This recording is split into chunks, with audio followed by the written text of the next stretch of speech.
mucho menos de la fiscalía. Este feminicidio no será un caso más. ¿Qué hacen los medios? Tomando la mejor foto de las lágrimas sin cuidarnos encabezados. ¿Qué culpabilizan a las mujeres? ¡Asesinos! ¡Asesinos!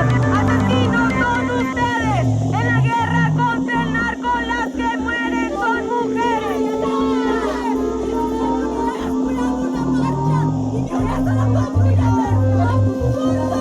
Pedimos a todas las mujeres que organicen en sus barrios, en sus escuelas, en el trabajo, con sus familiares y sus amistades. Hagamos una red solidaria para cuidarnos entre nosotras mismas. Llama a todas las mujeres que organicen en sus barrios, en sus escuelas, en el trabajo, con sus familiares y sus amistades. Hagamos una red solidaria para cuidarnos entre nosotras mismas.